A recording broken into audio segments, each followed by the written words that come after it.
Good morning, Brian with Grand Roofing, bringing you a quick video on chimney flashing. I did a video a few days back, maybe it was a few weeks ago, I don't know, about a chimney flashing and how the two-part flashing comes together.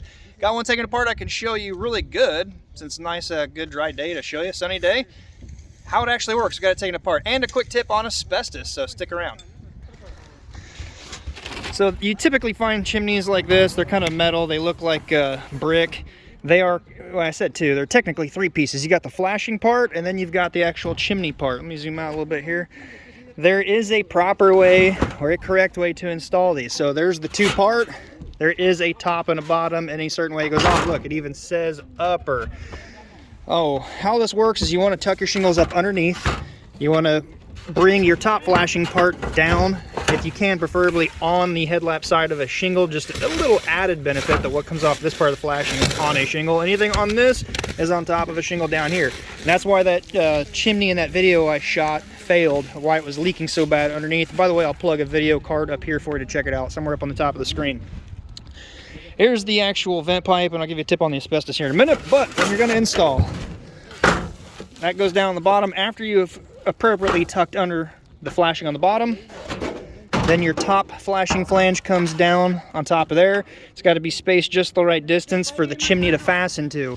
Some of the chimneys have a little L bracket that screw into it here and come down on the roof. I don't know. The guys beat me here and had this all taken apart. Looks like I had a little strap like that. But then that'll go down.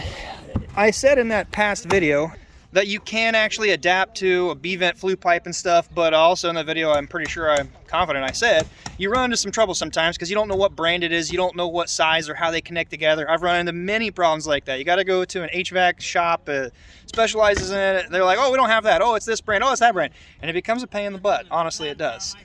Yeah, there's ways you can modify it, but I'm no HVAC guy, so I'm not going to give you advice on that. But the tip I will give you is on possible asbestos. Don't eat it. Yeah, no, seriously. If you think you might be working with some asbestos, or not, I shouldn't say that, not working with, because I'm not licensed to. Yes, you're supposed to be licensed to. But if you think you might have asbestos, be careful. Don't stir up dust. Don't breathe it. Don't eat it. But the tip is if you think it might be asbestos, when you're looking at it, get some light on this side. If it looks fibrous like this, it can be mixed with many other materials. But the two tips are, if it has to do with insulating something or fireproofing something, chances are it is asbestos. Some people are like, oh, you shouldn't touch that. But yeah, so those places, you can also take a small little sample of it, send it off to them, send it to a lab, they'll analyze it. For me, it's only $10 to Toby Pike Recycling here in Kokomo. They'll send it off to a lab. Typically about 3 days, I'll find out what content, what kind, and I know. So if it is around insulating, fireproofing, chances are it probably is. I see it a lot of times. I've seen a lot of homeowners just buy a home, had an inspection done, a pro home inspector, and they have missed so many bad things. And I'll just casually be talking like, hey, and they're like, what? That's asbestos? Oh my God. Don't freak out. It's not bad. It's only bad if you breathe it in and get into your lungs. So be careful.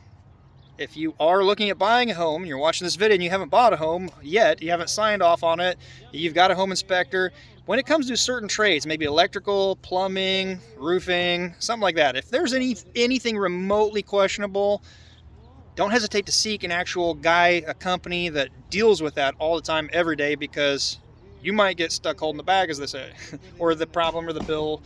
For example, just last fall, I came across a few that the guy said, oh, the roof was in good shape. I show up like, man, this is like a 200-year-old asbestos roof.